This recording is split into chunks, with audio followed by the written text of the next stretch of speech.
How's it going? It's going well. I'm very excited about today. There was a lot of good stuff.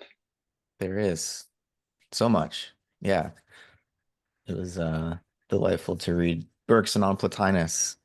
Brought Plotinus to life. Hey Jack.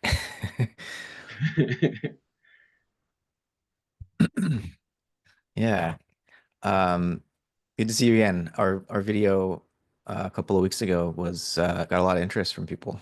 I think Bergson's having a moment, I would say, again. I mean, he had a moment while he was alive, but he's coming back. It's cool to see.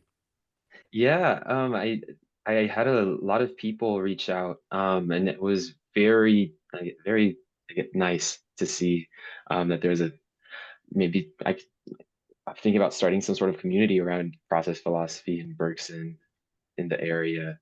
So yeah, thank you for that, for setting that up, making it happen. Oh yeah. Well, thank you. You reached out, wrote an interesting dissertation. That helped. Thank you. Yeah. You there, Jack? He's getting his fancy camera set up, I bet. And how have you been? I've been good. Um, Too much going on. Always feel like I'm juggling. Is that Jack's soul attempting to descend into bodily form? Do you hear that? Yeah, I heard something. You're very faint, Jack. Um, Faint. oh, Hello? almost there. Hello? Hello? Hi. I don't know what's happening. Hmm. Hello? Your Can you soul hear me? wants to remain in the intelligible realm. Yeah, I can hear you. You can hear me? Yes. Okay. Yeah, But I'm very quiet. Well, not just a anymore. little. Okay. I Just a mean, little quiet. you could be louder. All right. Well, I'll just, all right. Now I got to figure out my camera. Hey, Let's see. Focus. Well, How you guys doing? And let me just good. turn off my personal view. yeah, doing well. All right. Are you Well, doing the break, Matt, or are you working? so yeah, I'm giving a workshop tomorrow for Villanova's Center for Christogenesis, Oh, cool. Ilia Delio's Teilhard uh, Center. Awesome. Um, and then the next day I have another workshop to do, so not exactly a break, but Yeah. it's all fun More than stuff. last last year. Yeah, being on um, retreat. yeah. It was half a break. We were at No, it Esalen was beautiful. last year with our graduate students for our spring break, which was fun. So yeah, Nice to meet you, Pedro. Yeah, nice to meet you too, Jack. Good Good to to be meet you. here. yeah, and thanks Jack for being the, mm, I don't know, the reason for the occasion of talking about Bergson's reading of Plotinus. I really enjoyed your translation. Learned a lot about both of the figures actually. Mhm, I knew Plotinus was an important influence on Bergson, but I didn't quite, especially with that article you shared, mhm. realize how important, Yeah. and that perhaps he's even a reincarnation of, or identified so deeply with the soul of Plotinus that he felt that way.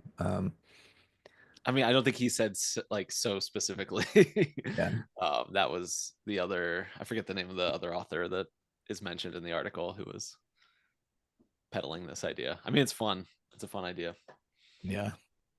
Why not? Um, but yeah, particularly the way that Bergson emphasizes um, Plotinus's psychology as like the core of his whole teaching and his theory of consciousness as a kind of diminution and how that contrasts with the modern understanding of consciousness as something added to the brain or Mhm. um, neural activity. Physical. Yeah.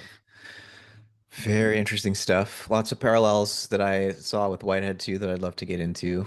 Um, with like the difference between the higher soul and the lower soul as Plotinus describes it, and one being unconscious and the other being conscious. Yeah.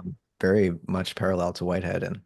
actually, just to get things rolling here, I thought of this line by Whitehead at the beginning of Process and Reality, where he's talking about the method of philosophy being descriptive generalization, and he offers his sort of um, method for how to read the history of philosophy, where he says that he lists all the figures he's drawing on: Plato, Aristotle, Aquinas, Descartes, Spinoza, Leibniz, Locke, Berkeley, Hume, Kant, Hegel.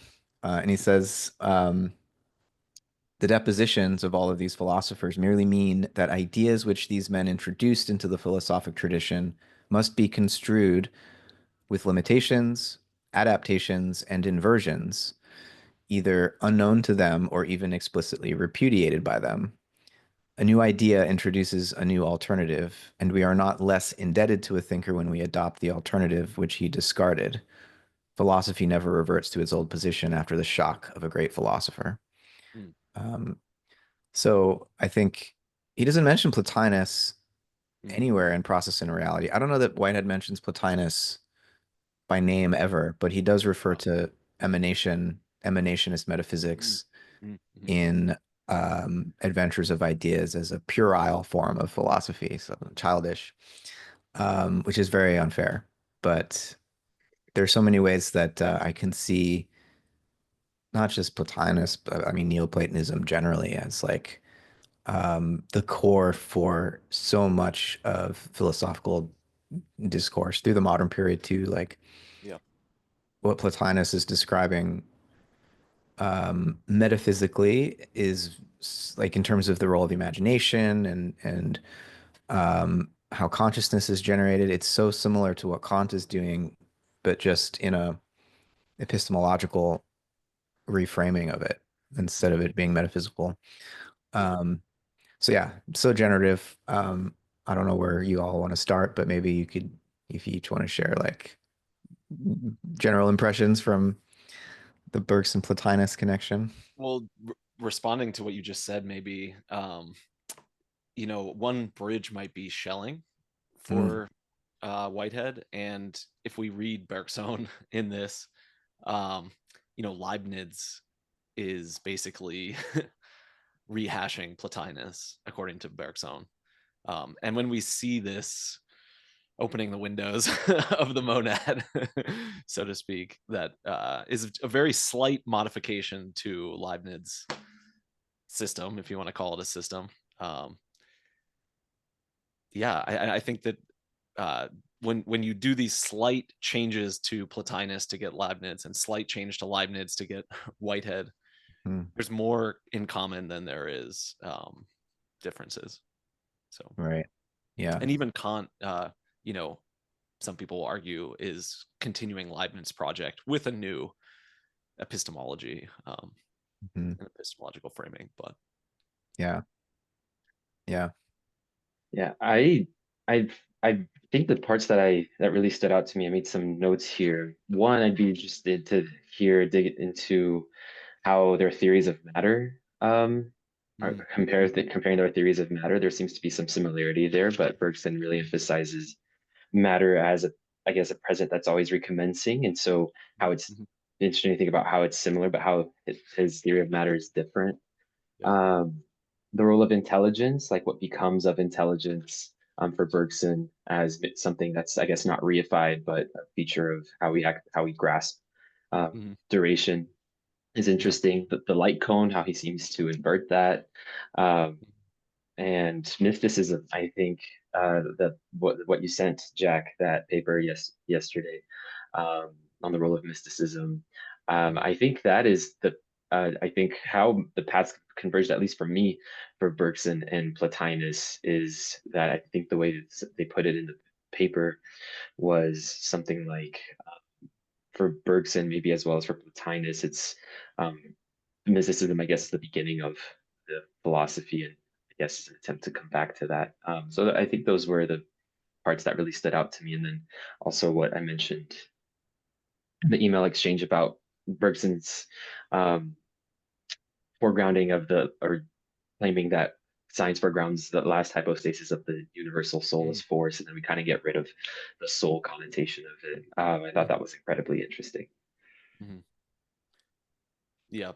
Did you end up reading more of the lessons beyond the Plotinus part in the Idea of Time series that I think I just sent it this morning.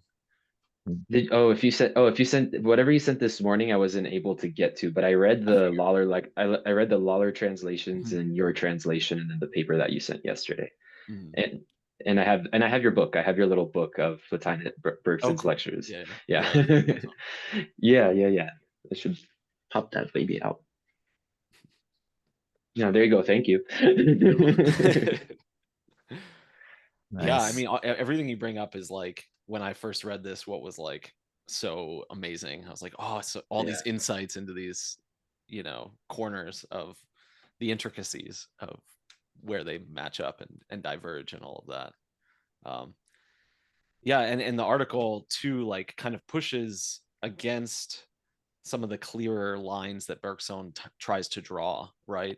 This idea that, essentially Leibniz and Plotinus, they fall prey to this idea that all of the future is already determined and contained somehow, whether it's in the monad that's contained within its monad, infinitely getting smaller, right? Like preformism, this idea that in the sperm there's a tiny human, and then in that one, forever and ever on to Mhm. infinity.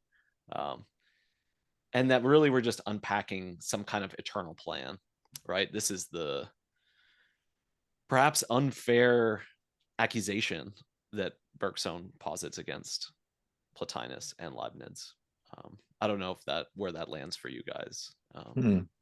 Is it unfair? I mean, it seems I don't know. with Leibniz's account of monads that they're not in causal connection to each other. Each one contains the entirety of its representations. And so there's a kind of, yeah, I mean, pre-established harmony suggests that there is a kind of determinism. The future Yeah. is Well, this already. would be, I mean, we could translate this into Plotinus and say in the intelligibles, you have all these individuating intelligibles, Socrates, whoever, and they all include each other. And like, even if the world soul didn't exist, and of course we're jumping ahead into like some crazy stuff right now, but if that didn't exist, your monad is capable of producing the entire world.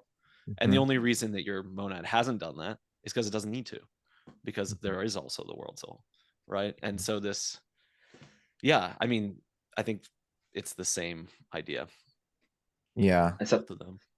it's what something that stood out to me there is that Nietzsche says a similar thing about the will to power, that every drive would, I guess, fully dominate if it could.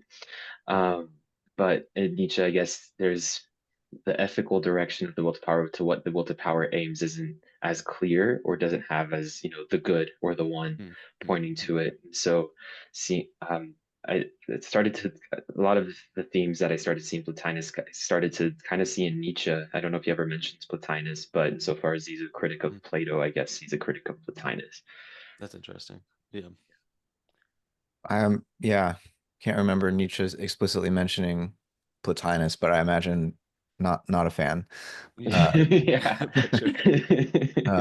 in terms of, I mean, it's easy to caricature Plotinus as not being being kind of down on the body and the whole Mm-hmm. process of the soul's fall into the body, and that's really what generates consciousness through this process of diminution, and the body serving as an image or a mirror to reflect the Yeah. soul to itself to generate But it consciousness, is the image of Dionysus, or the mirror of Dionysus. So maybe he and would like that. falling into multiplicity, except that it's a bad thing for Plotinus. Yeah, true.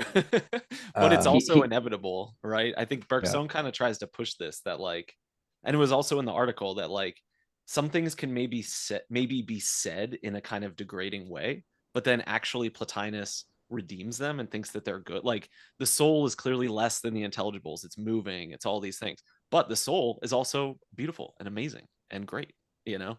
So yeah, I think that there are these like pitches of all of these. We see it in the Fido, right? Which we have the poster, Matt, behind you.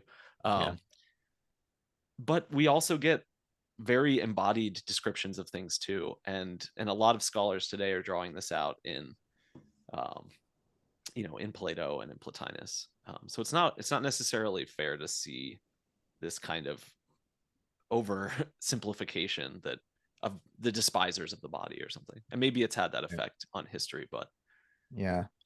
I find that this question very interesting. Something I've been wrestling with. Sometimes I hear like Nietzsche or Plato and Plotinus in my head because I used to have the very Nietzschean perspective about this tradition being a denial of the body. But mm, in the I think it was Lawler translation, Bergson contrasts what Plotinus is saying with Schopenhauer's pessimism, already pointing to the fact that there is not a sort of life um, denial here. And mhm, becoming more and more critical of Nietzsche in that sense that he's also critical of mystics, calling mhm. them stupid some places, um, but or kind of a stupid knowledge that they have. But that might Maybe be a it's good thing, actually, according to yeah, Nietzsche. maybe it's in maybe it's in jest, but I think Plotinus might be an interesting case study to think about how I guess this kind of philosophy need not be life denying. Mhm. Yeah.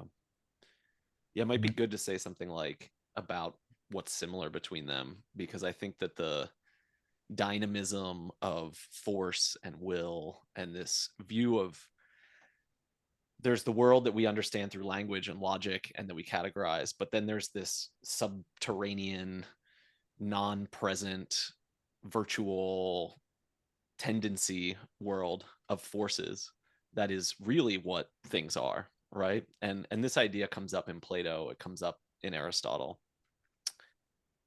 I mean, they're still, you know, want the Apollonian, they still want the logic and all of this, but they all recognize that on the level of arche, on the level of sources and ultimate reality, it's this play of act and potency, dynamism, and all of that. Mhm.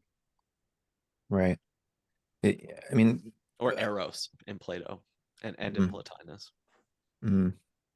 Yeah, I can't remember if we talked about this last time, Pedro, but when I was pointing out this, which Bergson points out too early on in this translation, that there's a parallel between matter and the one in terms of them both being unlimited and beyond Mm-hmm. thought, beyond form. There's a higher unlimited of the one and the lower unlimited of matter, but there is something strangely um, s- similar, if not it's similar, at least in the ways that we can't attribute a definition to either of them.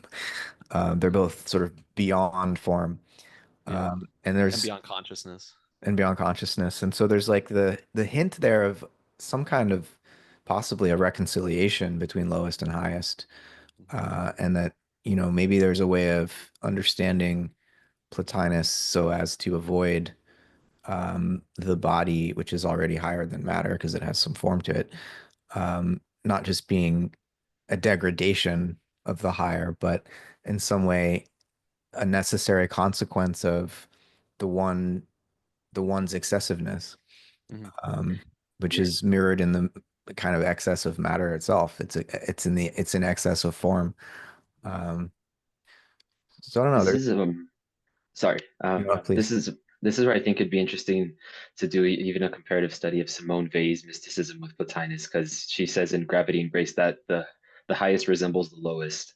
Mm-hmm. Um, and the I just started reading her, but she talks about this a little bit in that uh, God decreates himself and then makes room for us. And so, in a sense, reality is a diminution of God's um, reality, similar to Plotinus. There seems to be a diminution there. And I think she uses the concept of metaxu, which she gets from the Pythagoreans, which matter is, she compares it to like two prisoners separated by a wall. The matter is like the wall, but it's also our connection to the other side. It's both barrier and gateway or connection to the one. And so that when you said that, I immediately thought of what she had to say about that. Have you read the Pythagorean article that she wrote? I forget the name of the article exactly. It's in the like basic writings. No, I haven't read it. I just started reading Gravity and Grace and read like Stanford Encyclopedia Yeah, articles, but still you getting should into it. definitely read that one. It it's very much in line with Platonism and Neoplatonism and all of this, and reading Yeah. Pythagorean sources through that. It also reminds me. Are you familiar with philosophical intuition? The article by Bergson. in No, I don't think Creative I've read that. Mind. It's in the Creative Mind, and he goes into Berkeley, who is a big influence on him, and he has this idea that matter is a kind of film or a yeah, kind of barrier that obscures God from us. Huh. Um, but it's also this passageway through to interacting with God. I don't know. It's an interesting image, and I think maybe it comes from Plotinus partially. Mm. An idea of an interposed image and all of this. Jack, do you know, I'm curious about this term, um, that's in the translation audacity, the audacity of the individual soul. Mm-hmm, mm-hmm. And it's associated with evil that Yeah, it's as a principle of individuation where the yeah. soul That thinks might that not be the like proper translation. Like I don't know what the like the French word was audacity, basically. right. So I was wondering what the um Greek might have been, if what Plato I or don't what Plotinus is using there. I'm not sure. That's a Hmm. really good question. Yeah. I have Because my it's like in the modern period, and like audacity is like a positive quality, but I mm, think in the mm, ancient world, maybe it was considered to be like a sacrilegious or sin almost. Yeah, something. exactly. Or like Uh, hubris maybe. hubris, yeah. I don't know if that was the yeah. Do you know where Uh, that was? Like I could try and look up. Well, I guess this is English, so that's not going to help. But then we would know what at we'd have least to we'd have to the have the standard English translation is. it's like page 83. The principle of all evil is audacity, that is the desire to belong only to oneself. And he's quoting Plotinus there from maybe Ennead 5, um, where I think. Oh man, I might have given you the wrong PDF. I might have given you the older PDF because on oh my page 83, it's the beginning of chapter 7. oh interesting. I think I probably gave you like an older manuscript version. This is in chapter 8. Oh Um, wait, that is chapter 8. Sorry, but it's the first page of chapter 8. oh interesting. Okay, this is a Yours few is pages further. later. Oh, Yeah. so Okay. So sorry, you have the older version. That's gonna be problematic. But I have both versions here. So I can check this 83. um but yeah, I mean that's this aspect of Plotinus that even if we try to nuance it and understand that you know the the world, soul, and nature are kind of ultimately expressions of beauty.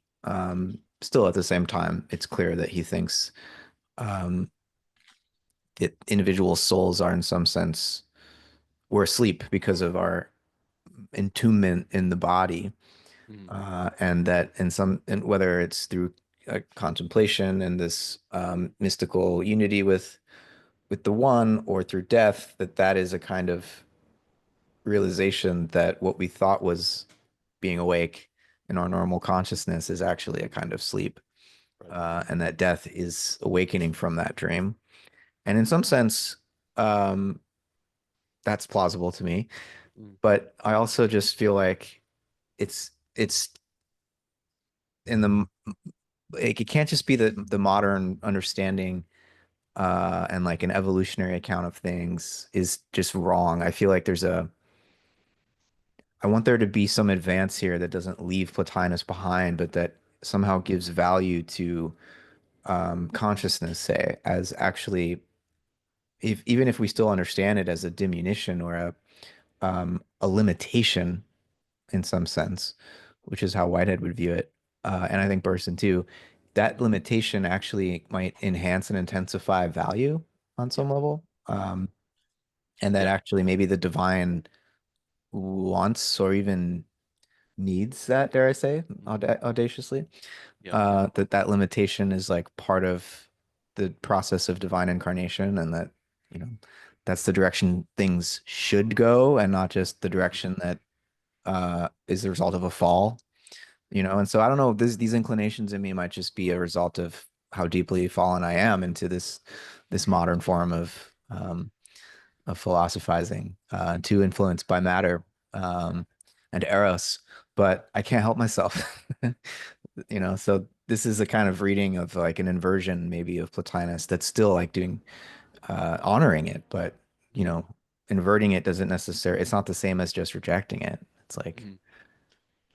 taking it further, maybe. Well, I mean, I think like Plotinus critiques of Gnosticism might be helpful here because Yeah.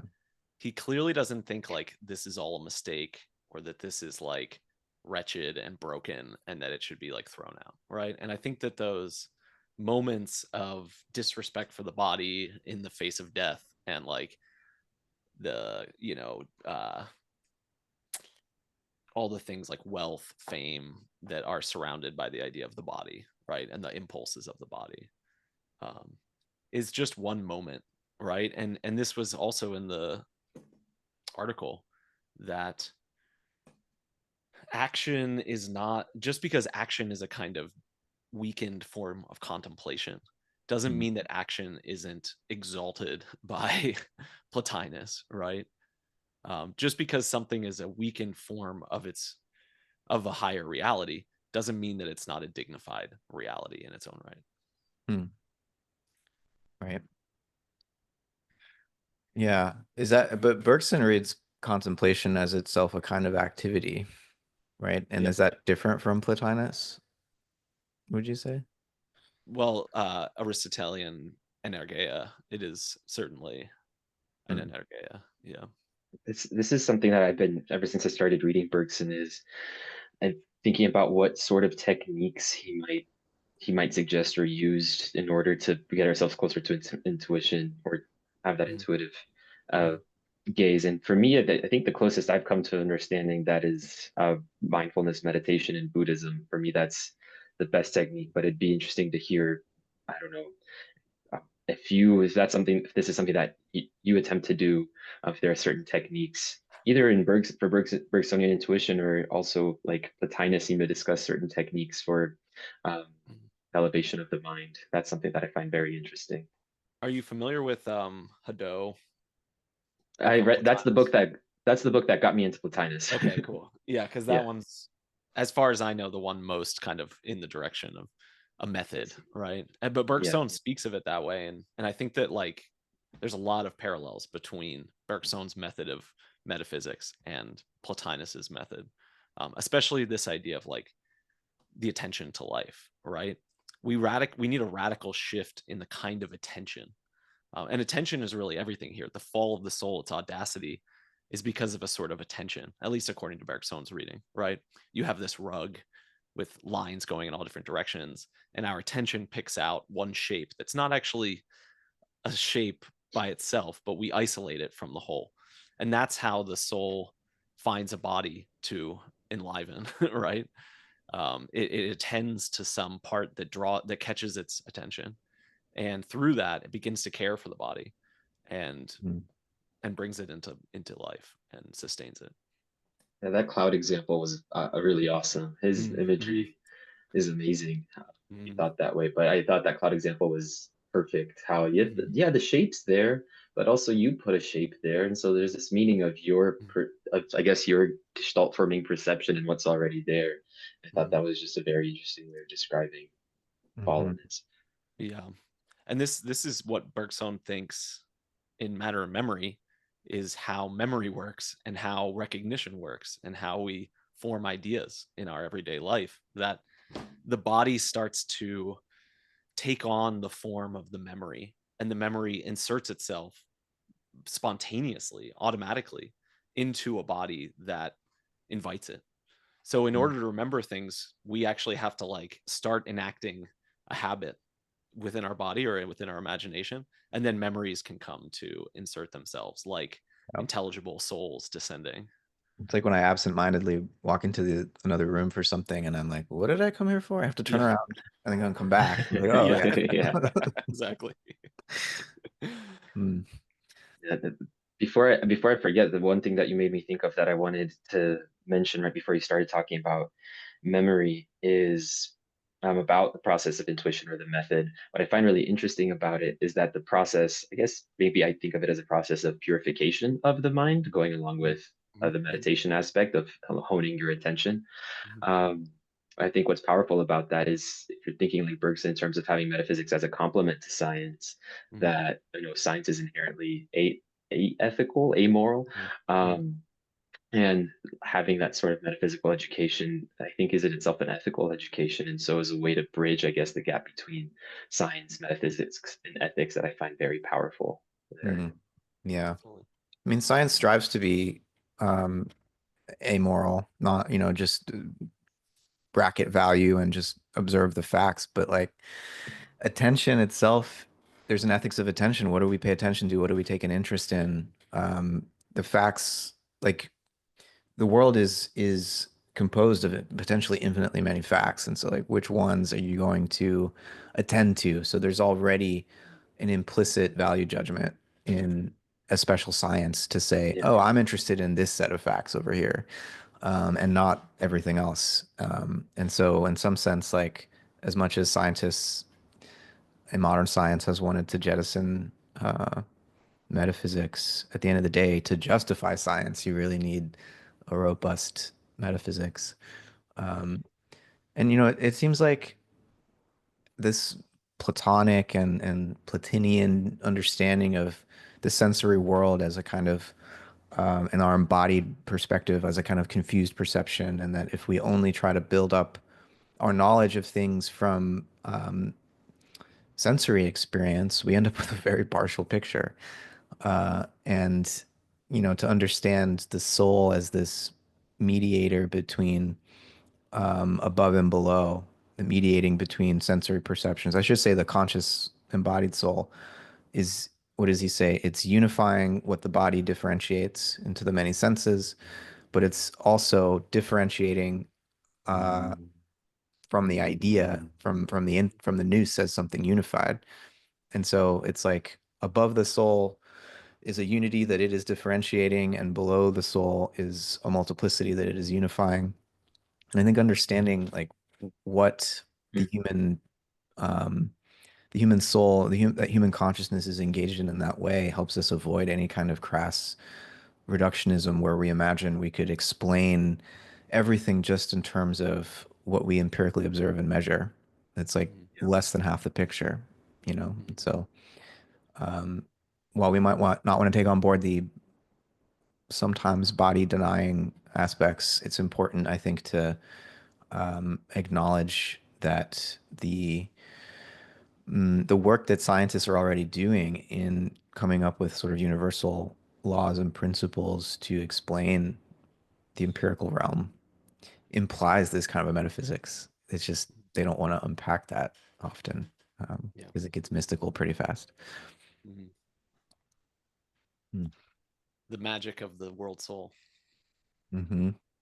Yeah, and just I mean like the unity of nature as a presupposition of science Mhm. can't be scientifically proven, Mhm. Mhm. Yeah. and I love the way Bergson was connecting this idea of the unity, like why is nature unified? Well, because it's unsouled. Mhm. Uh, and that's to me um, a satisfying account. Like I don't know how else you would explain the unity of Mhm. nature, Mhm. except Yeah. by analogy to the unity of our own experience as embodied beings as a result of being ensouled. Um, and the So, yeah. based going off of what you were saying, trying to understand this from Bergson's perspective. So what is so I think the way I understand the Elan Vital is that the Elan Vital starts trying to move through matter. Matter is kind of this friction that provides friction to the Elan Vital. Um, and the Elan Vital is, I guess, trying to realize itself. I think, according to Bergson, with especially the Christian mystic, is the consummation of the Elan Vital. But what is the relationship? Um, I, I I don't know what to make yet of the relationship between Elan Vital and matter. Is it the same as the relationship between the one and matter as it is for Plotinus? Or and also, I guess, where does the memory of the world come Mm. in its relationship to Elan Vital, like trying to get, how does Bergson transform Plotinus's understanding of forms, the good and matter, and what he's doing with the Elan Vital, his way of thinking of matter, but also memory is something that, Yeah. Well, Mm. I mean, the striking thing is that the light cone, right? For Plotinus, the point is the one, or yeah, maybe it's the intelligibles. If it's the one, there might be an issue there, but he goes back and forth between these. Mm. And then the base of the cone is matter, or like the material world at its most degraded form. Yeah. And it's this kind of diffusion, right, dispersal that creates matter. But then in Bergson's metaphysics, The opposite. yeah, the base of the cone is the pure past, which is virtual reality, not actual reality. And the point is all of matter from the perspective of your embodiment, right? But Mm. are they so different? Like, I'm not sure that they're entirely different. So the dispersal of matter into multiplicity is still represented in Bergson's diagram by the plane, right? Yeah. So there is still this kind of dispersal of multiplicity into infinity within the physical universe.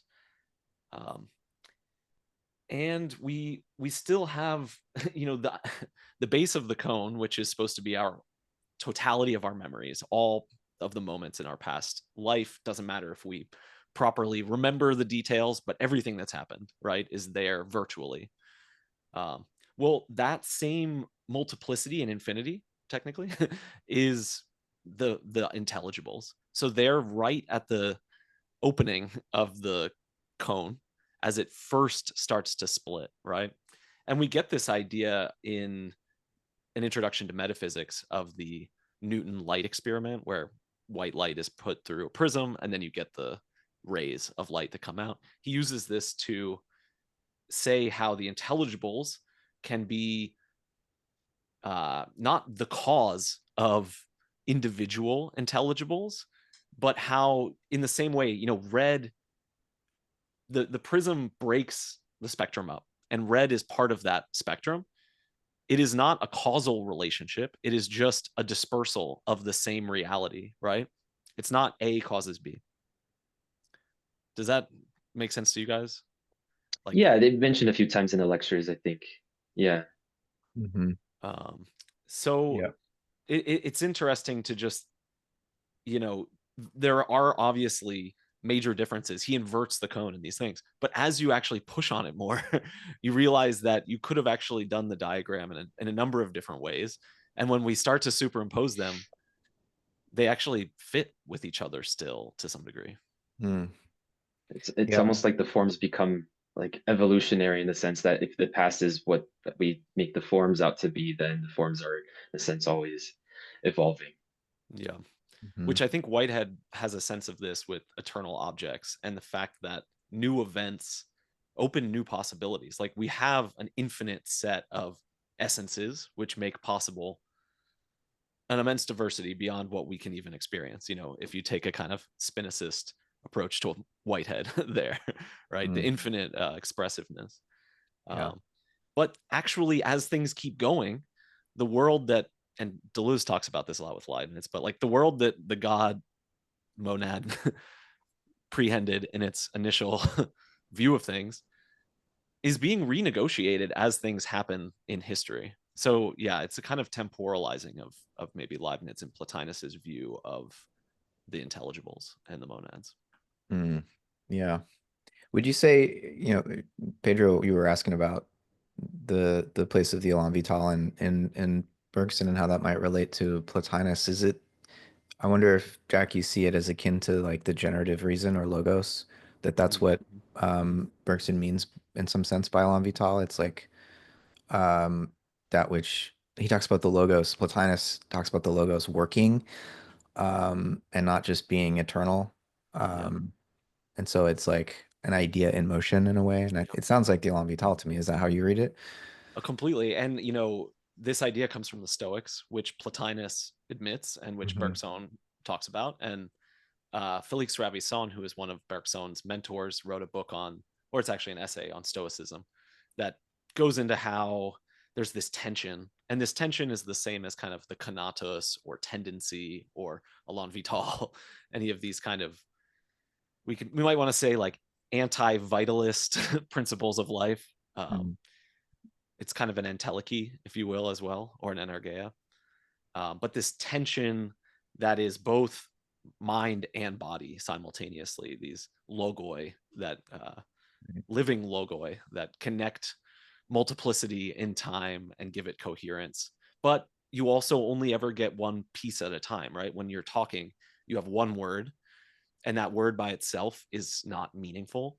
But when it is strung in time in this dynamic, uh, partially present, partially absent unfolding, which is what logos is, right? Yeah. Um, so he Yeah. gets the like Plotinus takes this idea from the Stoics, and I really think it's essential to the French spiritualists leading up to Bergson and Bergson's own understanding of degrees of tension within consciousness and all of that, and his Mm, cone right. metaphysics. Yeah. So this prism metaphor, it works really well to understand like how, say, the white light of logos becomes the logoi, the many colors, as each individual embodied being. But I always have trouble with this because, like, didn't Bergson read his Goethe? Like, didn't he, like, Newton's wrong about white light containing all the colors, I Mm, think.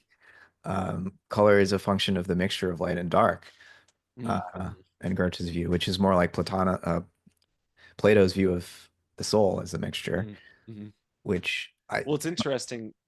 Yeah, I mean, in Ravisson's reading, he brings up this example of when he's reading Plotinus, and he doesn't say color, but he says light and dark. mm, Um, and I never really like knew what to make about that, but maybe there's something there. And Aristotle in his physics of light and color and things like that um, says that there's light, but light has to illuminate a body that has the pigment within it, right? So that would be something inherently dark that is being illuminated, right? right, right. So yeah, I don't Yeah, know. I mean, it's only a thought experiment for Bergson. sure. Yeah, and it works as a thought experiment.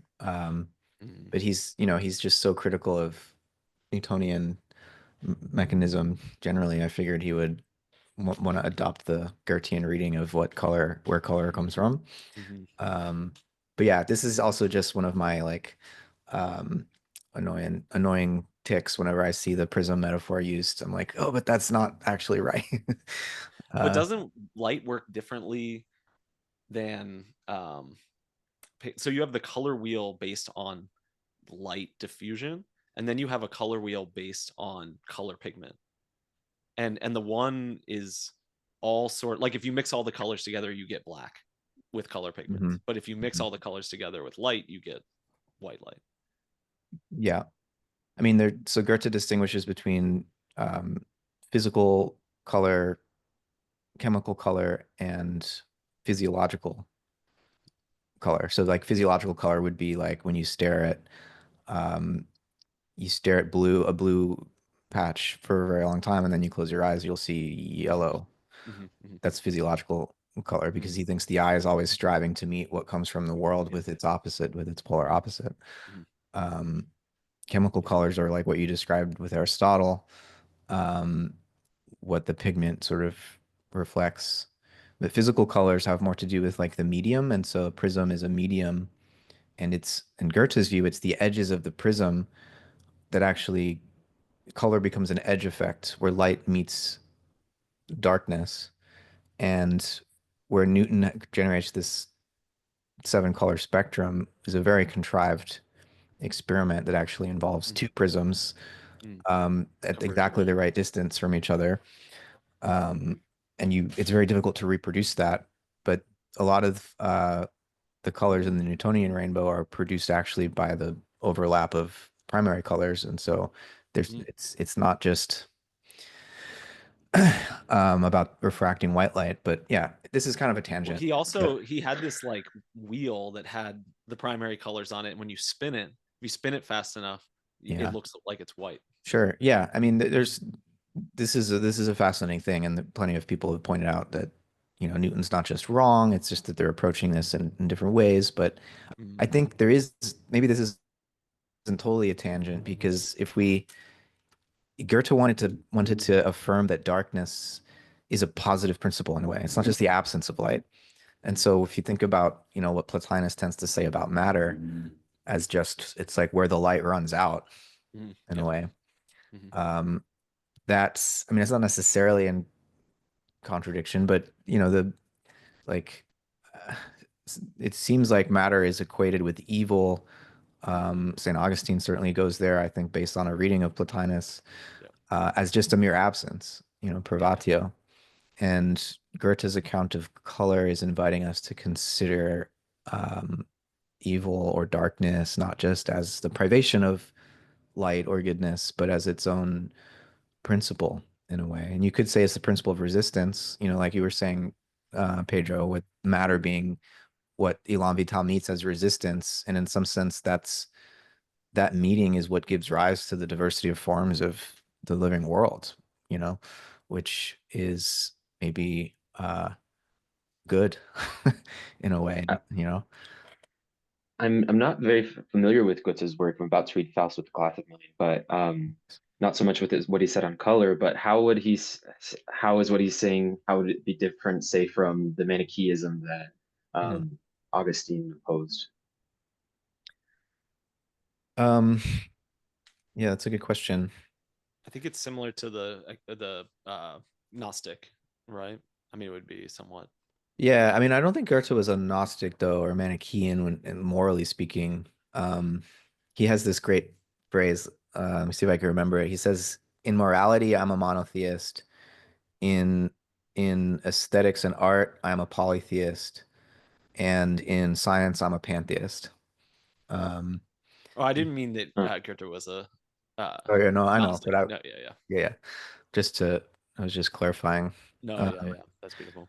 but he's a Spinozist, really. I mean, he's a kind of monist. But I think he thinks of evil or darkness or this resistance as the impetus to growth, and like as a source of um, what allows for intensification of consciousness in a way, um, which I is mean, I not. think the. Oh, sorry. Mhm. No, please. I was just gonna say, I think that the substance mode distinction, or Mm, even the substance attribute distinction, in Spinoza is very similar to this prism light diffusion, mm, where uh, there's an infinite number of nuances within the light spectrum that is all contained within this unity of the light. So this, yeah. yeah, I mean, I think what Bergson's doing with the prism metaphor could just as easily be accomplished with like a shower head, right? We don't. and the drain. It's just less glamorous, but I think True. it wouldn't have triggered my Gertian response. Reflex. Well, one other thing I wanted to mention about that is for Bergson, it's all about analysis, right? Because we take duration, which in this analogy is now the pure light of an infinite number of details that have coherence and unity to them, and in which the colors aren't canceling each other out or interfering with each other, but they just constructively make up what they are together. Um, Mhm. and it's analysis that really breaks things up into the infinite, right? Mhm. Mhm. Mhm. And maybe that's the same for Plotinus. Like when you're in the intelligibles, everything is interconnected, and sure, you can go from one perspective on the same infinity of details within the intelligibles to another, and they all contain each other, but from different perspectives. Um, but yeah, So is there like a reversal of intelligence then? I never really think about this way, in that intelligence for Plotinus is in a sense higher than mm, the universal soul, but for Bergson, it almost seems like intelligence breaks up duration and so might yeah, be exactly. in a sense lower um, than it Yeah, is for Plotinus.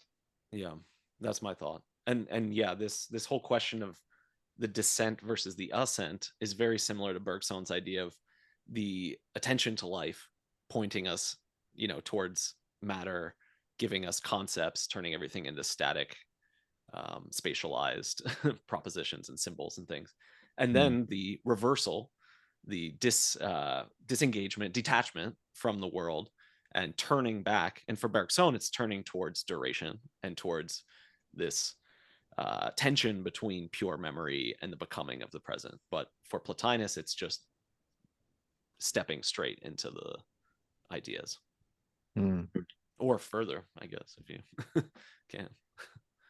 Yeah, I mean, this is reminding me of what Bergson says in terms of the influence of Plato on Plotinus as regards um, the two methods of dialectics and Oh, myth, and the way that dialectics starts with like the sensory particulars and analyzes to sort of break apart the mixture to get the pure ideas, and that so through analysis seems to be Plato's dialectical Mm-hmm. method in a way, whereas the mythic approach, instead of trying to get to the intelligible from the sensible by overcoming the contradictions that sensory experience presents to us, myth is about how you descend from the intelligible to the sensible, which is a much more um, difficult for the intellect. Like, you know, it almost seems like Plato's suggesting it can't be understood intellectually.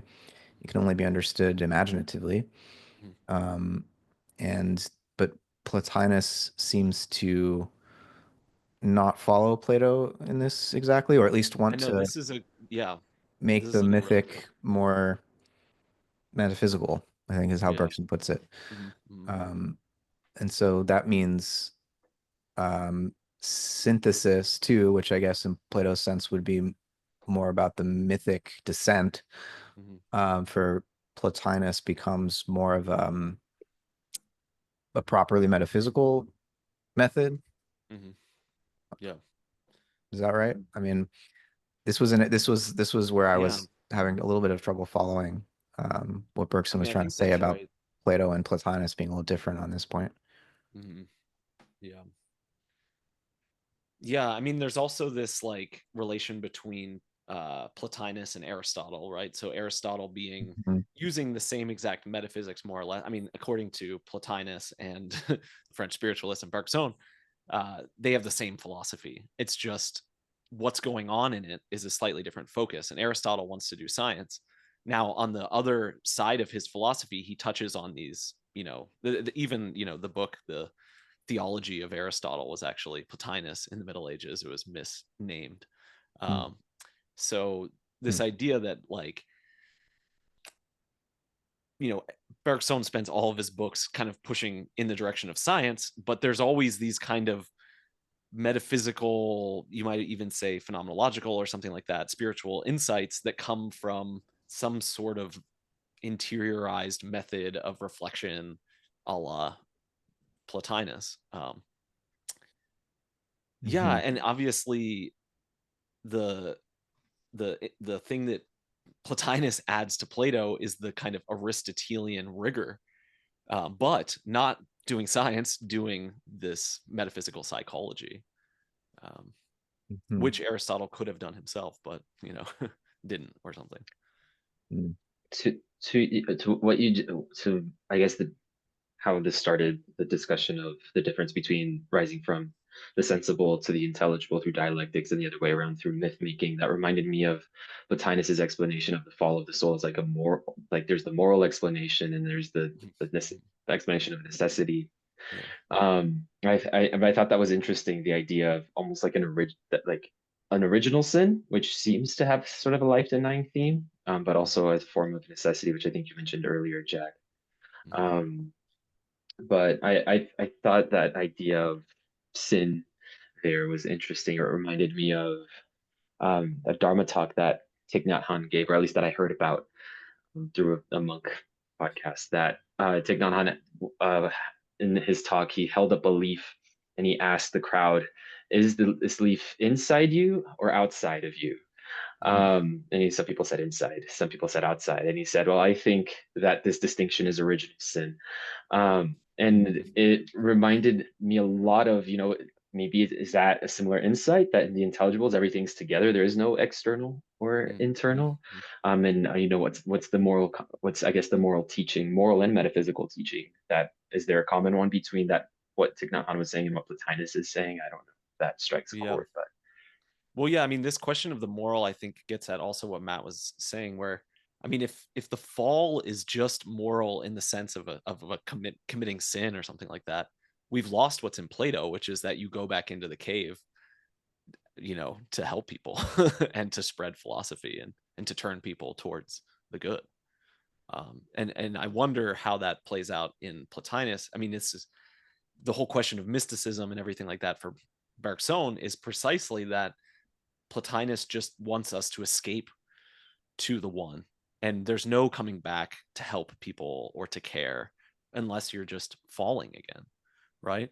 And I don't know if this is actually true in Plotinus. And the article seems to argue that no, actually, there's a kind of action that we might call moral and political or something like that, that is contemplation. And sure, it also involves a diminution of contemplation to become action, but it's not something negative for Plotinus, and it wouldn't be something like devoid of positive moral. Um, like the only moral move for Plotinus is not to rise up. There has to Yeah. be something positive about falling as well. Hmm. Right.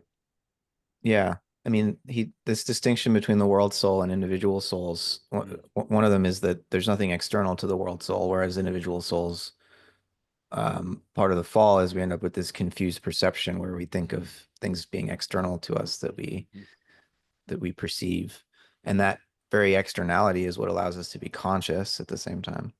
mm, Um, and so, but consciousness is just in describing consciousness as um, a diminution, um, it does make it sound like it's something that produces, I think Bergson even refers to paranoia, like that sense of the perception of bodies outside ourselves and the consciousness that results produces anxiety, paranoia. yeah, yeah, Uh, yeah. and Consciousness is pain or something like that. yeah. And so, is there any positive value to that in Plotinus? I mean, Right. Yeah. he's resisting the Gnostics. There's so much, there's like that almost original sin idea that there's something both free and necessary about the descent of the soul into the body.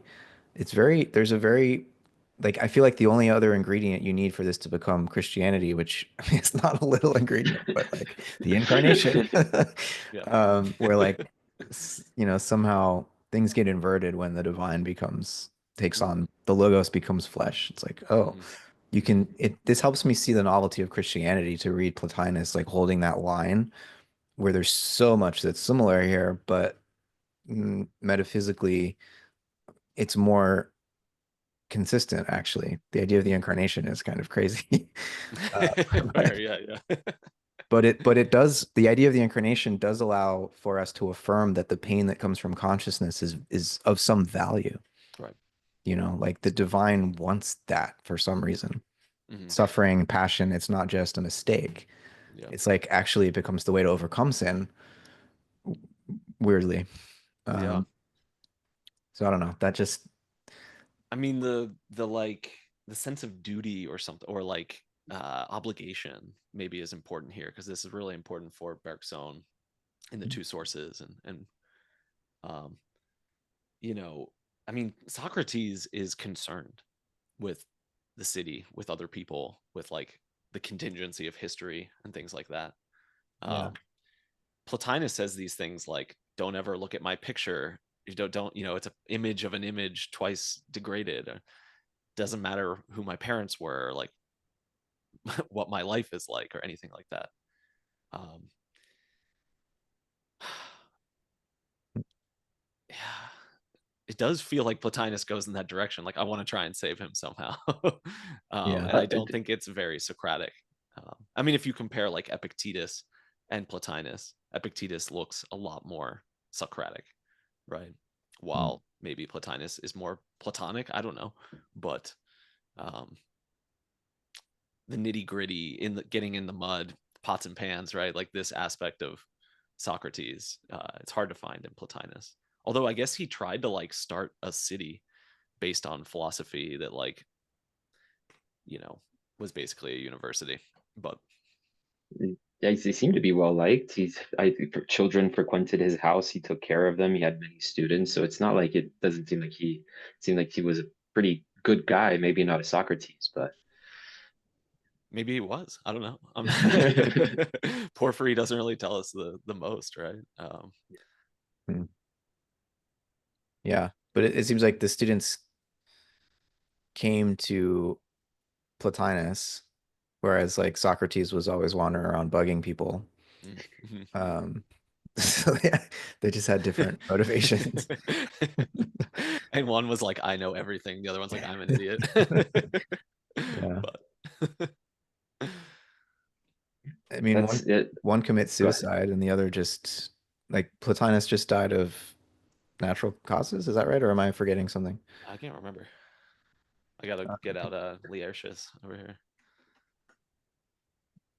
I thought Bergson might have said something about that, but you were going to say something, Pedro? Yeah, no, I have a colleague that I work with who's actually the person who introduced me to your work. He's a Plato scholar, brilliant, but takes a Straussian approach to Plato. And so it was making me think of the differences between Socrates, Plotinus, and therefore Plato and Plotinus, and how maybe this is a tangential, but how Plotinus seems to ascribe these metaphysical teachings to Plato and maybe thereby Socrates. But it seems like, I guess, the Straussian approach is if you look at the form, and what the presentation of these ideas, it seems like Socrates is very, very cautious of all of these metaphysical metaphors, even in the Timaeus or the Republic. Like, Hmm. I'm just giving this to you, Glaucon, Yeah, because you asked me for it. I'm not really sure. And then even the yeah, Timaeus, yeah. which I personally haven't read, but I talked with my colleague, that even then Socrates seems to be, distance himself a Oh, little he's bit. reticent like all the time. Like in the Phaedo, he says all Yeah. this stuff, and then he's like, you should be pushing against me if any of this sounds ridiculous. And they're like, no, no, no, no, it's great. He's like, no, you probably should. Yeah, which makes me wonder, like, how much of Plotinus is really Plato, and how much of it is just like Plotinus. Hmm. Mm-hmm. Yeah. I mean, I do think that I mean, personally, to put my cards out on the table, my reading of Plato, like, I think that the hidden doctrine, if there is one, is the phenomenological or, psychological, if you want to use that term kind of loosely, like the fact that when we turn inward and study our soul with our soul, what we come to cannot be put into words, but we can get at it through all these indirect methods, especially through dialogue and through dialectic. And we can make massive discoveries, but we can't communicate them. We can't put them into words, and we can't create a set of doctrines because of the nature of the soul and thought and these kinds of things. So that's that's my take. And I think if we go with that, uh, Plotinus is fulfilling the call to create a metaphysical psychology. And like at a certain point, it doesn't really matter what the cosmology is. It doesn't matter what the ethics is. It doesn't matter what this is. It matters how it directs us to certain insights that cannot be put into words, that can't be put into doctrines, right? And I think that that's I mean, if Bergson is a reincarnation of Plotinus, it's because he rebirths the metaphysical psychology project started by Plato, continued by Plotinus, and it's going to look totally different. I mean, I think of when Whitehead says, if you want to translate Platonic philosophy, what you have to do is create an entire philosophy of organism, which is basically the process in reality, right? So, process in reality is his translation into modern thought of Platonic philosophy. Well, that's only possible because Platonic philosophy is not a set of doctrines, it's a project, which is to Mm-hmm. use our souls to dig up evidence from them and help each other find new discoveries. But you can't put it into words. Well, Whitehead kind of tries to, I guess, but they all try to. They all write books, but it's all like a charade. It's this big uh, cartoon of images, and Mm-hmm. none of the images is what matters. It's what insights change us, literally, the way that we look at the world and what we care about. Yeah, I think that points to the holy grail of philosophy for me, which is how do you achieve that? Is it's almost like you're trying to use metaphysics or dialectic in words to point the soul in a certain way, the right direction, but then how do you reconcile that with saying something true about nature, like with science, Yeah, right? That connection, that right yeah. there is like holy grail that I think Bergson, at least to me, said of anyone I've read, and I'm starting to see it in Whitehead too. Mhm. As more I become familiar with Whitehead, is that these two as far as I know, have gotten sort of the closest to that. Maybe it's an asymptote, that Holy Grail, but Mm, yeah. Yeah. When it talks about the fallacy of the perfect dictionary, so we don't want to ever mistake existing terminology and even concepts for the final truth or for metaphysical propositions. Like it's very clear that no sentence, even a logically formalized statement, can ever capture a complete proposition. Mhm.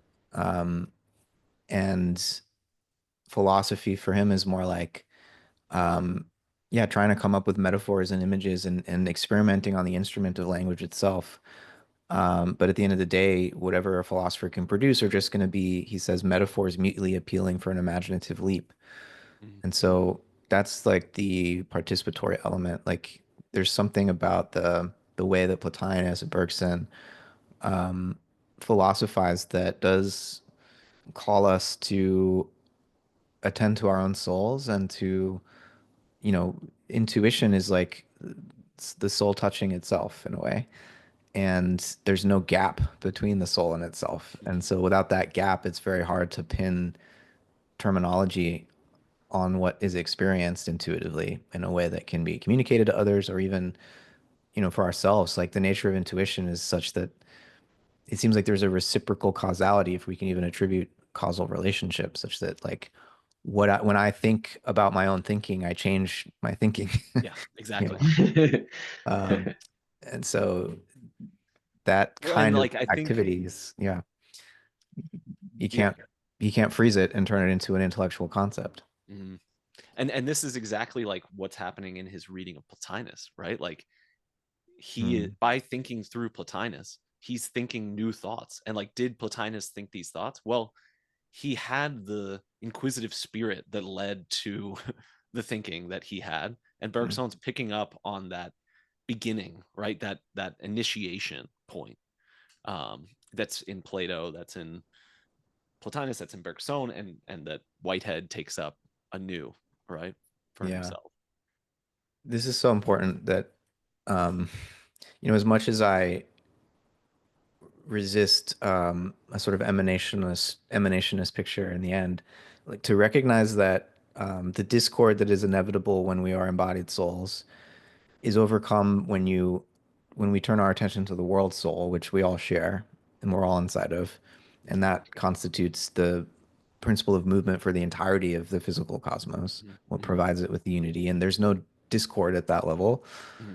And then at the level of the intellect, from out of which the world soul emanates, when we think, we're all participating in the same ideas. Mm-hmm. And I feel like so much of where modern science goes too far is in its nominalism. Um, there's a certain kind of essentialism that we do need to overcome, but I think when we fully jettison the idea of a shared world of ideas, Yep. we end up in it with contrary to Nietzsche, who might say the opposite. I think we end up with nihilism. Mm-hmm. And we need to affirm an ideal world or kind of noose in order to maintain um, our capacity to communicate with each other, because we can't do it with just language. Like if we don't have that intuition of the shared idea, Mm-hmm. no amount of, you know, mouth squeaks is ever going to be able to allow us to coordinate, and come to a shared sense that we're talking about the same thing or the same idea. And so when Bergson's reading Plotinus, reading into Plotinus maybe, but he's actually with this metaphysics in mind, he doesn't need to be the reincarnation of Plotinus. He's just literally participating in the same ideas that Yeah, Plotinus exactly. was, like reanimating them Yep.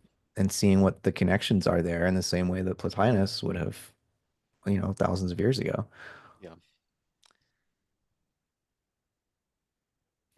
Yeah, so we're agreed that nominalism is the root of all evil. Well, kind of reminds me of William James and Bergson's reading of William James and things. And I'm wondering if James wrote on Plotinus at all. Do you have any memory I of have that? no idea. I think he I mentioned him maybe in a pluralistic universe. Mm, It wouldn't be a positive reading. It was okay. I think because I know like I mean James is a nominalist, so fair. it's the only part of James that I'm resistant to. Yeah, Bergson says something similar to that Yeah. about Uh, James. One question that I do have, which I don't know what brought it up, but I wrote it down, is one part that I'm going to go back to Matter and Memory and read it again this summer. But the theory of images, I never spent too much time thinking about that. Like, as far as I remember, Bergson says that images are mm, what was less than matter, more than an idea. Or less than a thing in the Yeah. realist sense, and more than a representation in the idealist sense. Yes, thank you. And well, one that makes I I have a I need to spend more time thinking about it, but penetrating that, like, what does that mean really? But two, and how is that? How, is there an influence of Plotinus there? Mm. I think there is. I think he also wants to differentiate himself to some degree. I mean, I think he wants matter to be the world soul, maybe, Mm. and that there's really no like step below it of degradation other than in the intellect, which tears things apart. So like the world of matter is this dynamic, quality filled, quasi consciousness fluidity that is basically at bottom vibrations. So there's Sounds vibrations like of Plato's light, vibrations of receptacle, sound. right? Potentially, yeah. It all depends on how you take the positive and the negative and all of that. So if matter is a pure negativity, then Bergson wants to push against this, and he Yeah. does paint Plotinus this way in Creative Evolution and some other places, and Aristotle and things like that, which I think is totally unfair. And actually, in the lecture that I just sent you, Pedro, this morning, he goes for Aristotle and says Aristotle thinks that all movement is relative and that matter is a negation. And in my dissertation, I argue against this. Like it's totally not true that movement is purely relative, external. I mean, fire desires to go up. That's an internal force within fire for Aristotle. So the Platonic and the Aristotelian universe, I think, still have this sense of like an interiority that is quasi consciousness. And here maybe we're using consciousness in too loose of a term, but we could say like quasi psychical, right? Or like soul like. Even if it's unconscious, it acts like a soul, even though it's unconscious. Yeah. So why use image though? Because it makes sense to me for Plotinus. The sensible world is an image of the ideas that tracks. But I guess when you think of an image, you think of an image of something. And so is He that how wants an image. Bergson Yeah, that's uses it? no. Yeah, that's the problem with the use of image. I mean, one of the reasons he likes image is because it has all the quality to it. So we're not bifurcating nature, right? Like Whitehead Mm, talks about into primary and secondary qualities. Also, an image is formed, it's composite, right? And he thinks that our sensations are never just these information given to us without organization. Our sensations are organized by our vital needs, by our body. And he calls it a kaleidoscopic image. So the whole of our sensation changes because of our vital needs and because of the way our body interacts with the world. And the other thing is that we we coincide with matter according to Bergson, which again steps past this division between primary and secondary qualities or interior representation and exterior reality. yeah, Uh, that's what also what is meant saying that perception is out there among yeah, things. yeah, exactly. But it's always like figured somehow, or you could say framed, right? Like a picture or an image has a kind of framing to it. So the way that it's almost like an a priori, like Kant, but instead of being this logical kind of eternal structure, he goes for like the Ravissonian, Mandabaronian spiritualist views, which is that our habits shape our perceptions, and our habits are all based on, well, they're all based around, I should say, our attention to life. We also have habits that kind of are, you know, not helpful for our vital needs, like vices and things. We also have habits that are maybe, uh, playing an instrument is not super helpful for my life, but I've spent a lot of time building those habits. So we have all these kind of a priori structures that shape the way that we perceive the world. And you never step out of that.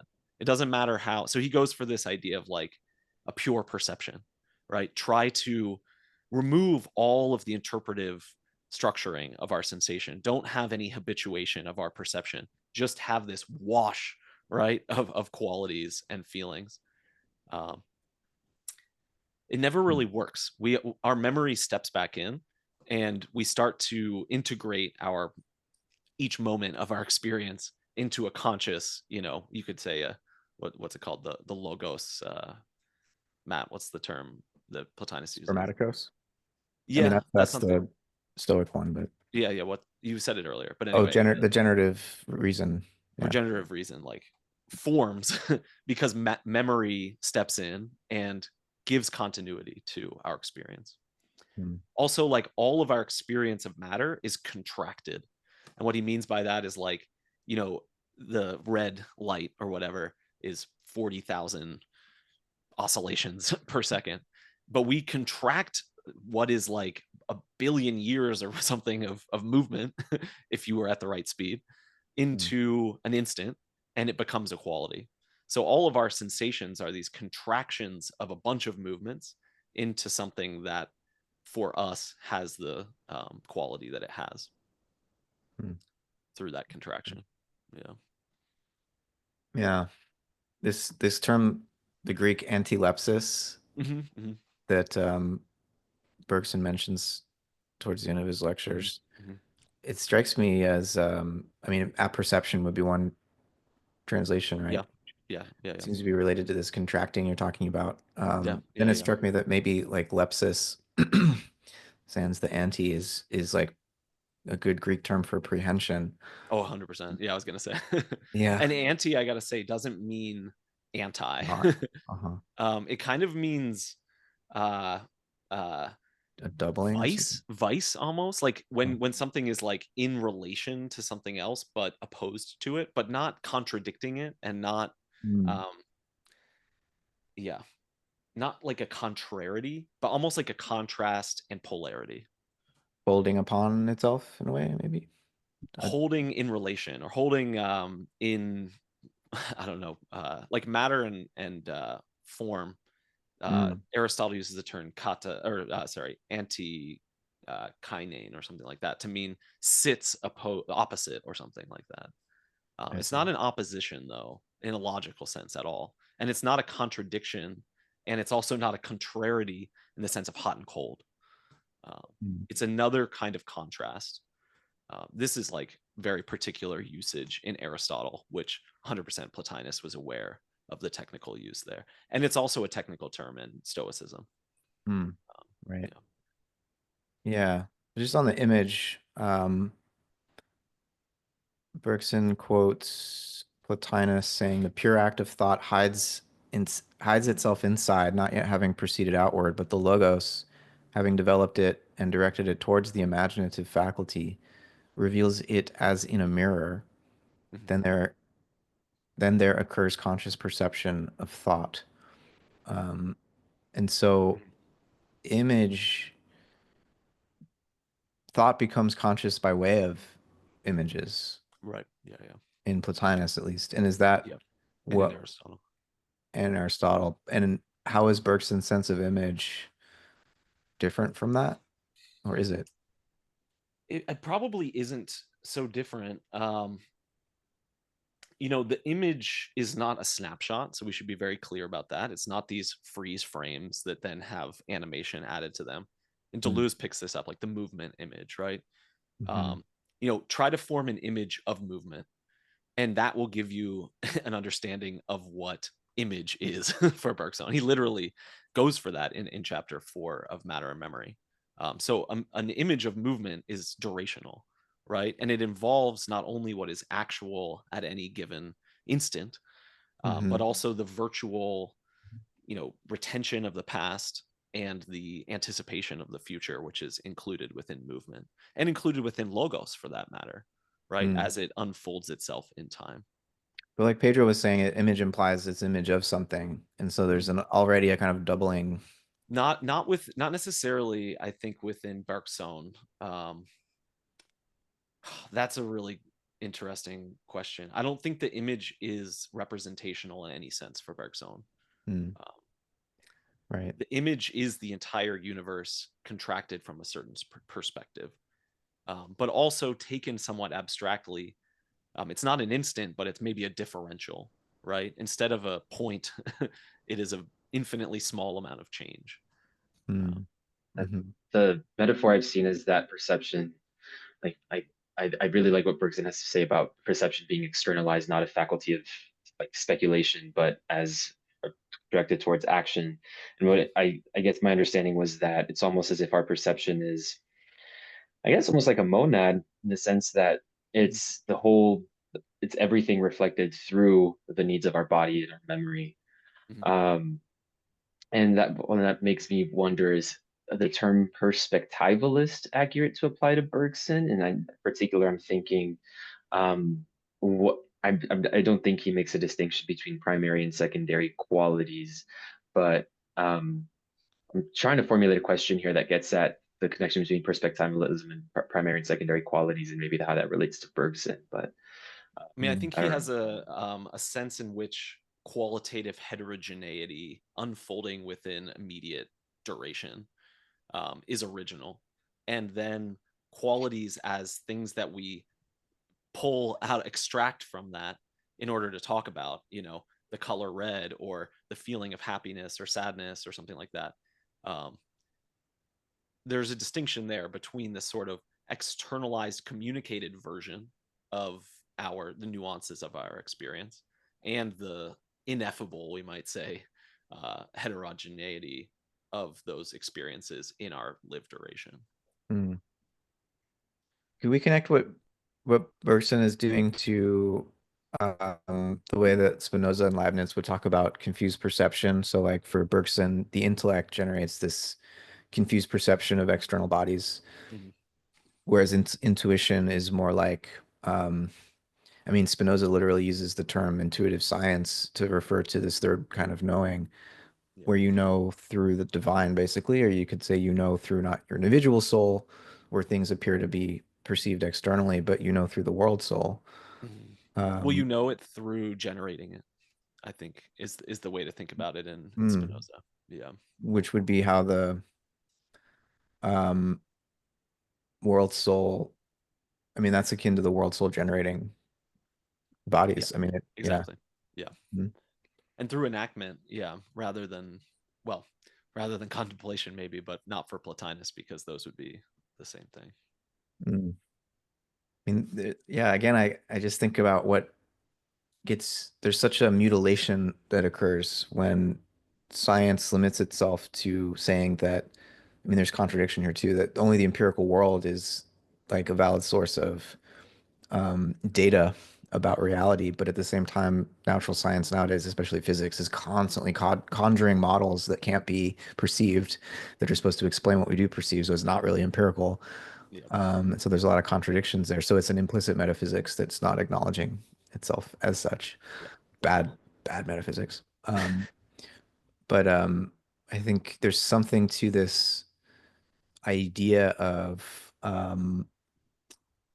the hierarchy of being, I guess, that does need to be preserved, even if we somehow evolutionize it or want to avoid just a pure emanation and have some role for, which is already there in Plotinus in the way that the body somehow, which is sketched by the world soul, becomes desirable to the individual soul. Mhm. And so the soul is descending into the body, but the body is also like beckoning it in some way. Right. And so there's already And a kind of, rising up maybe yeah. slightly. So there's emergence and emanation already happening in Plotinus. So it's not as one way as it can Mhm. often be caricatured as being. Yeah. So there's something there to be salvaged and Well, amplified, and maybe. the like craftsman, where you have a idea in your head and then you put that into matter, and the matter doesn't have any preference about Mhm. it, right? I think we're Right. radically outside of we're outside of that in Aristotle, to be clear, too. A lot of people misrepresent Aristotle still to this day in this way, but he talks about the doctor who heals themselves, right? And not Mhm. accidentally. Like, so a doctor doesn't have to heal themselves. That's an accident in the Aristotelian metaphysical sense. Hmm. But to life and to even phusis, which isn't necessarily even conscious, um, there's this reciprocity within its growing itself and healing itself and Hmm. acting as agent and patient. Right. Hmm. So the manufacturing of pre-established forms is really thrown out in favor of something much more like an attractor state, right? Um, Right. Yeah. Hmm. Um, so we should probably wrap up in 5 minutes or so. yeah, I had a question for both of you about Aristotle's understanding of matter as hule, is that pronounced right? Wood is like the metaphor he's using there, right? yeah, And Plato's conception of what Schelling calls matter in his Timaeus essay, but what Plato calls the receptacle or the chora, which is vibratory. mhm, As you were describing Bergson's conception of matter earlier, Jack, I was like, oh, this sounds like the receptacle. mhm, But it seems like Plato is attributing um, more activity to the receptacle, which is already like in a not an intelligent way, but in a active way, like organizing the elements before the nous even gets involved. yeah. That seems to me, and this is the question, is that different from Aristotle's conception of matter as hule, which seems more like maybe it's a misreading to say it's just pure passivity, but it seems like it's more in that direction than what Plato's describing. I have a very particular reading of this. I think that the prime matter doesn't exist for Aristotle, and that the whole debate about that is misled within the Middle Ages. So for Aristotle, your lowest level of reality is the physical elements themselves, right? Water, air, earth, Hmm. fire. And they are composed, they're matter and form themselves, they're composites. The matter and the form are the contraries themselves. We might say the processes that take place. So you have heating, cooling, moistening, and drying, which are like physical things that you can observe that have qualities to them, and they're relational. And water is made up of coldness and moisture, and you never have coldness by itself, you never have moisture by itself, you only have these composite entities made out of these forces, basically. I mean, this is the same as like the force ideas that we've talked about, and tendencies and all of this, and why the fire wants to go up. Like Aristotle uses the terms desire and things like earth desires to go down. People make fun of him today for this, right? um, so at the base level, you have something positive, and I've argued against Bergson on this, and even the reading of Plotinus, I think he talks about a zero of reality. Well, this idea, in a way, comes from Descartes with his ideas of degrees of reality, right, from the Meditations, and Leibniz picks this up as well, and then Kant famously has this idea of in the anticipations of perception, that we could drain our perception of all of its concrete quality, right? So that the degree of reality equals zero. This famous, like, strange thing that when you first read, you're like, what does that mean? And this idea of a metaphysics where you could drain everything to zero degree of reality, what's left? Pure ideality, right? For Kant, the pure form of space and time. Hmm. I don't think that this metaphysics, this explanatory framework should be applied to Aristotle and to Plotinus and to Hmm. these Greeks. And I push against Bergson on the idea that matter is a negation added to spirit. Um, and he even says things that push against that view himself once he gets into this idea of a cosmic durée, and that the contraction of vibrations into our perceptions is really kind of sympathy with them, and that they have a quasi-conscious quality to them. Hmm. Hmm. So there's a lot more to say there, but Yeah, interesting. You have any thoughts on that, Pedro, or? I think I'll plead Socratic ignorance to this question. Very Um, wise. yeah, I just don't think I know enough either about Hule or the receptacle to give you an educated response here. So Mm, Mhm. yeah. I like your reading, It's Jack, that there's not actually anything like unformed matter in Aristotle. yeah, It's already the elements, um, yeah. which is, I guess Aristotle's clearer on that than in the Timaeus, where Mhm. um, it's not exactly. I'd have to reread, but it's not exactly clear where the elements originate, Mhm. because it does seem like Yeah, that's already quite, and those are intelligible forms yeah, already. But if yeah, the intellect hasn't even gotten involved yet, and the receptacle is dancing with the elements, it's like, how, what? yeah. Well, for uh, Aristotle, the universe is eternal, so there's no right, question of right, how right. can it That's a huge difference between the generate. Timaeus. Yeah. Yeah, right. And for Aristotle, matter, I would say, is a bridge. And this is something that Bergson says at one point. It's a bridge to change. It's a way of connecting from one phase state to another. As you boil water, it becomes air or whatever. It's the matter that allows that to happen. Mm, A new form comes about because there's a shared potentiality. And all matter really is the dynamistic potentiality of things for Aristotle. It's right. not the underlying kind of pincushion. People talk about the pincushion metaphysics, right? You have this empty subject. You can stick these pins in it. Each pin is a qualifying statement. Right. Hard, whatever. but Yeah.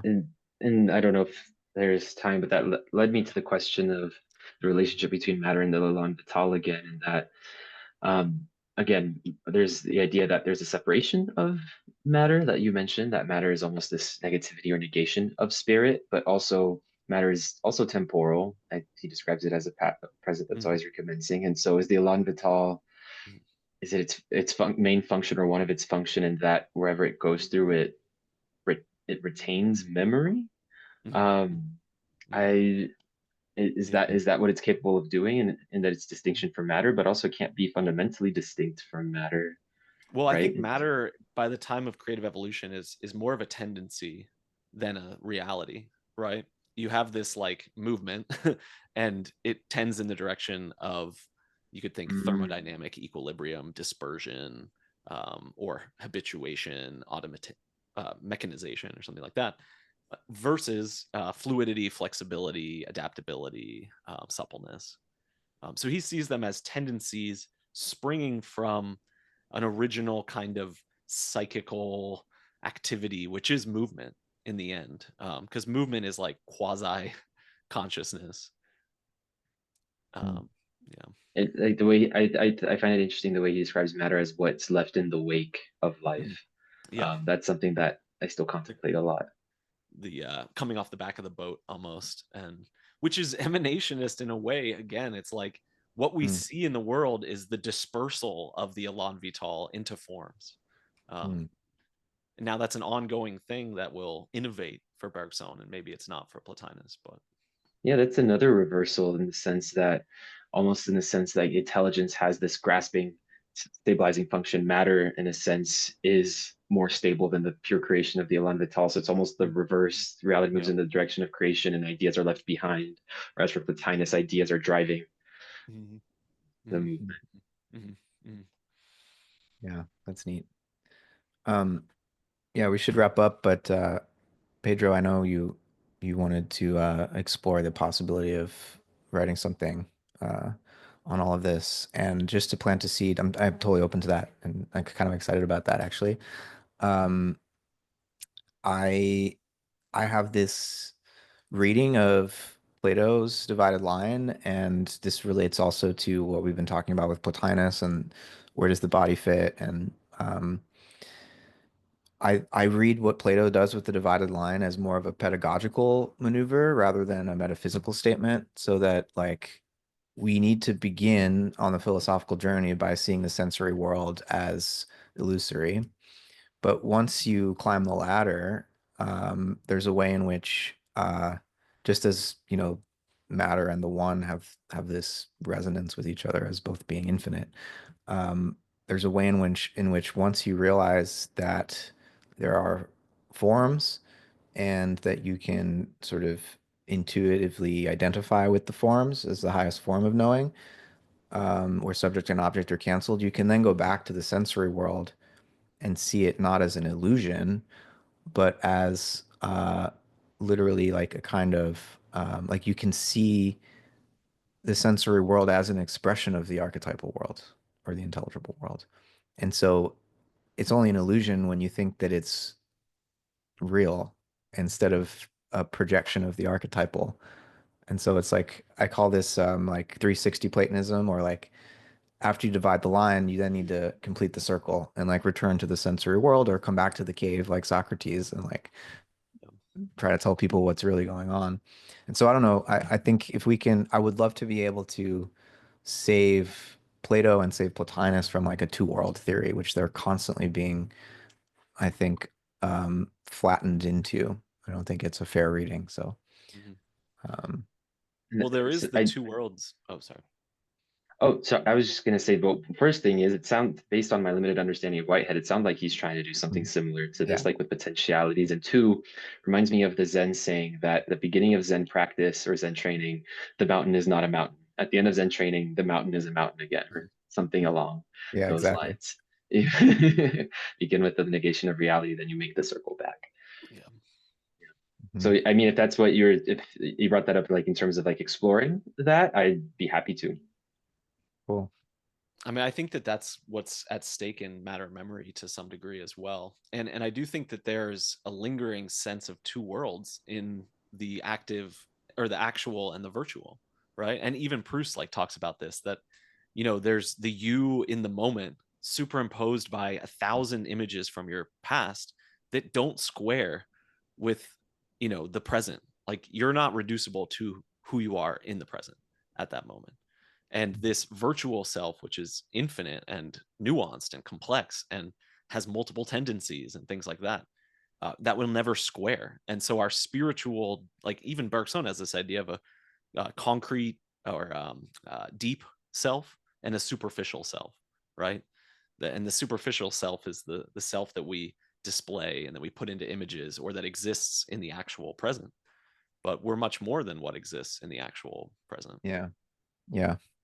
I mean, even Whitehead says when he's dealing with Descartes in Process and Reality, he's like, there's obviously something that's true about dualism. Mhm. And so it's not just about rejecting it, but about finding the limitations under which it is true. And and so for me, it's like more about moving from dualism to dipolarity, where Mhm. you acknowledge that we're constantly maintaining this tension of opposites. The opposites only make sense in terms of each other. They're not separate substances in the Right. Cartesian sense. And then, we can acknowledge why it's important to make the distinction between sensible and intelligible. It's a real distinction, Mhm. but it's not, there's no severance Yeah, between the two. exactly. And Uh, the soul is the link, the hyphen. yeah, right. Yeah. Hmm, fun. Okay, well, that's just a seed, and we can water it and see what wants to grow into an article of some kind. There But is another thought I have, which is I've been wanting to make a new uh what do you call it? Edition. translation, yeah. Yeah, new yeah. And fix some of the errors and add a substantial introduction, essay. Hmm. So, I mean, we could work on writing that together and also as we go. I mean, I think we were planning on kind of going through the book together as well. And we could edit it and try and make some things like that. But that's a thought. I don't know. I like that idea too. Yeah, Yeah. that sounds like a lot of fun. Uh-huh. Um, There will be like publishing questions since I've self-published this. Like a lot of times places don't want to republish, but if it was significantly reworked with a large introduction and things like that, I could see it being publishable. mhm. It also depends where you go. We could also self-publish it, Yeah. which for Matt and I is looked at positively at our school. I don't know where that would land in more mainstream academia for you, Pedro, but I couldn't tell you. yeah. I haven't tried to publish a book yet. So I don't. Yeah, it's I have more of my duties are more teaching right now. So I don't think even if I did go that route, it wouldn't affect anything that Yeah. I do. So happy Oh, to fair. go. wherever it Well, takes that's us. cool. Then if you don't have limitations on that, I would suggest that we write a introduction together. It could be 100 pages even. It doesn't. I mean, this is only 100 pages right now. Yeah. So That sounds fun. Um, yeah, I mean, with academia being demolished right now, I think it's a good time to be experimental and just yeah, like true. with new forms of publication and self-publishing, like I think would lead to more people actually reading it. And it won't take 2 years for it to see the light of day, and Exactly. it won't cost $150 or whatever for people to purchase. So there are a lot of benefits to it. And we'll But make $30 a year off of yeah, there's that. Uh, it.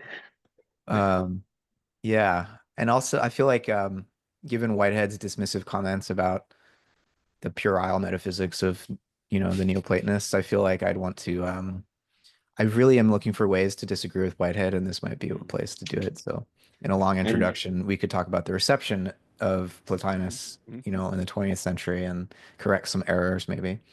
Definitely. Yeah. what are you trying to correct in Whitehead? I'm sorry, I missed that part. Oh, he is in Adventures of Ideas. He contrasts his own account as much as he's drawing on Plato and is very positively predisposed to Plato's ideas and reads Timaeus as proto-evolutionary and all these things. When he talks about the Neoplatonists, I feel like he hasn't engaged deeply enough and dismisses emanation as puerile metaphysics, like meaning it's a sort of atavistic, childish um, approach that's too mythic, I guess, and so it doesn't grasp the extent to which, as Bergson says, Plotinus is turning the Platonic method of myth into a more metaphysically rigorous approach, psychologically, experientially grounded approach, even. So I don't know. I'd want to disagree with Whitehead on that reading and um, make an argument because I don't want people to think I always agree with Whitehead. Yeah. Yeah, Cool. that's why I was shocked. I said, "Did you say you disagree with Whitehead?" I did. I got your attention.